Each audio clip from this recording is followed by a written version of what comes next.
जुमाना, जरा ये बताओ मुझे इग्नोर क्यों कर रही हो? मुझे इस काम की जरूरत है उजान साहब। मैं आपके साथ कोई रिश्ता जोड़कर अपनी नौकरी खतरे में नहीं डाल सकती।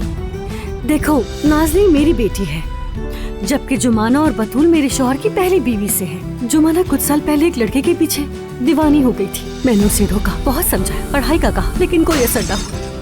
इश्क का मामला है क्या? पुराने वक्तों की बात है, हम पहले से एक दूसरे को जानते थे, पहले साथ थे, मगर अब सब खत्म हो चुका।